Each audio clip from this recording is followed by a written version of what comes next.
आप में से बहुत से लोगों ने पेरू की नाजका लाइंस के बारे में सुना ही होगा। ये लाइंस प्राचीन भू आकृति की एक पूरी सीरीज़ है जो दक्षिण पेरू के नाजका डेजर्ट में स्थित है। किसी के पास कोई सबूत नहीं है, कोई ठोस प्रमाण नहीं है कि इन्हें किसने और क्यों बनवाया। यहाँ पर जीवित जानवरों, पौधों और काल्पनिक प्राणियों की भू आकृतियाँ बनाई गई हैं। साथ ही साथ कई तरह के जियोमेट्रिक फिगर भी बनाए गए हैं जिनकी लंबाई भी किलोमीटर्स में है।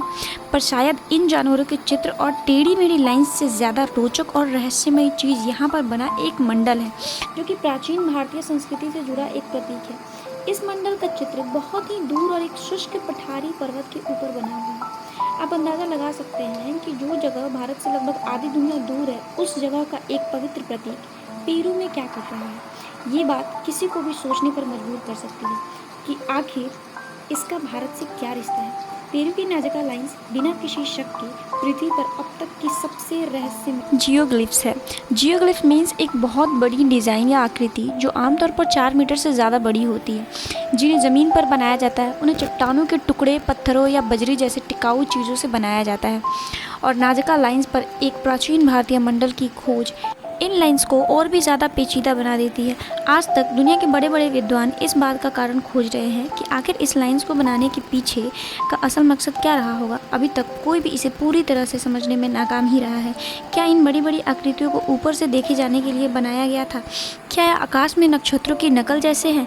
उस समय के प्राचीन लोग आखिर भविष्य के लोगों को क्या संदेश देना चाहते थे? क्या नाजका लाइंस केवल एक प्राचीन कला मात्र है? अगर ऐसा है तो प्राचीन मानव जाति ने ऐसी कला क्यों बनाई जिसे ज़मीन पर खड़े होकर पूरी तरह से न तो देखा जा सकता है और ना ही समझा जा सकता है? ये कुछ ऐसे सवाल हैं जो दशकों से पूछे जा रहे हैं, पर आज तक इस सवालों के जवाब नहीं मिला है और न ही कोई इन सवालों का जवाब अभी तक दे पाया है।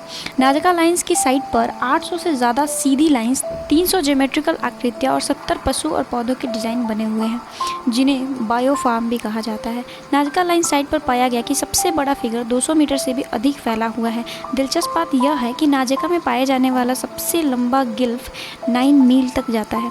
कुछ विद्वानों ने नाजका की कई डिज़ाइनों में बेहद ही रोचक पैटर्न की खोज की है और वे इस बात को भी बताते हैं कि हो सकता है नाजका एयरलाइंस ज्योमेट्री में प्रयोग के सबसे पहले ज्ञात उदाहरणों में से एक हो।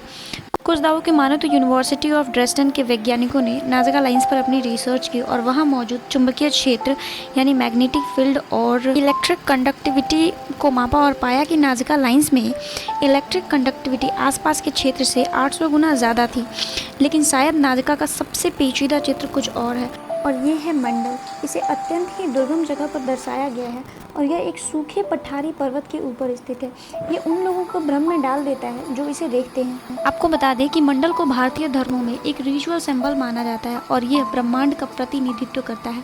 आज के समय में मंडल को किसी भी डायग्राम चार्ट को जियोमेट्रिक पैटर्न का वर्णन करने के लिए इस्तेमाल किया जाता है जो कि ब्रह्मांड को दर्शाता है। मंडल को इस धारणा का भी प्रतीक माना जाता है कि जीवन वास्तव में कभी ख़त्म नहीं होने वाला एक चक्र है। लेकिन सवाल ये है कि ये मंडल पेरू में क्या कर रहा है, इसे किसने बनाया और किस कारण से बनाया। इस मंडल को देखने से ऐसा लगता है कि बहुत ही ज़्यादा सटीकता और डिटेल के साथ इसको ज़मीन पर उकेरा गया है, जिसकी चौड़ाई लगभग 180 फीट है और इसके अंदर लगभग इतने ही व्यास का एक सर्कल भी बनाया गया है। इसके अलावा कई अन्य सर्कल भी हैं जिनका व्यास लगभग 20 फीट है और इसे लैंडस्केप में एक सीरीज़ में बनाया गया है। प्राचीन हिंदू समाज के अनुसार इस ग्रह पर वो सबसे पहले लोग थे जिन्होंने मंडल को एक आध्यात्मिक प्रतीक के रूप में प्रयोग किया था।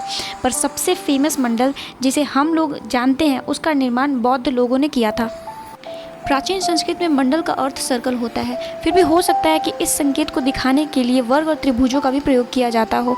अगर देखा जाए तो मंडल संपूर्ण रूप से एक कंसेंट्रिक संरचना है। मंडल एक गोलाकार डिजाइन होती है जो इस बात को बताती है कि जीवन कभी समाप्त नहीं होता। मंडल का अर्थ संस्कृत के चक्र शब्द से आता है और इसी के साथ साथ इसके स्क्वायर्स और ट्रायंगल्स की भी अधिकता होती है।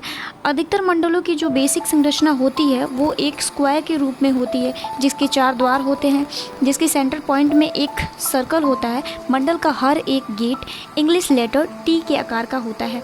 मंडल को भारतीय धर्मों में एक आध्यात्मिक और रीति रिवाज का प्रतीक माना जाता है जो ब्रह्मांड को रिप्रेजेंट करता है। मंडल संपूर्णता को रिप्रेजेंट करता है जो एक ब्रह्मांडीय डायग्राम को दर्शाता है। जो अनंत से अनंत तक शरीर और दिमाग से जुड़े हमारे रिश्ते की हमें याद दिलाता है। विशेषज्ञ आज तक इस बात को नहीं समझ पाए कि कैसे एक प्राचीन प्रतीक जो कि पेरू की नाजका लाइंस वाली जगह से लगभग आधी दुनिया दूर विकसित हुआ, वो इतनी दूर नाजका के पास कैसे पहुंचा। दिलचस्प बात यह है कि कुछ स्थानीय लोग कहते हैं कि इनका भगवान वीराकोचा ने नाजका लाइंस और गिलिप्स का निर्माण अपनी ही देखरेख में करवाया था।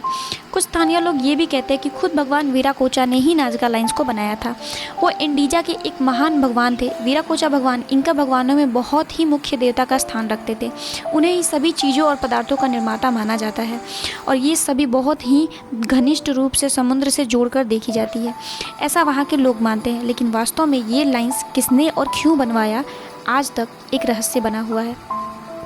तो ये था आज का वीडियो। आई होप आपको अच्छा लगा होगा। तो वीडियो को लाइक कर देना, चैनल को सब्सक्राइब करके और हाँ बेल आइकन भी दबा देना। Thanks for watching this video.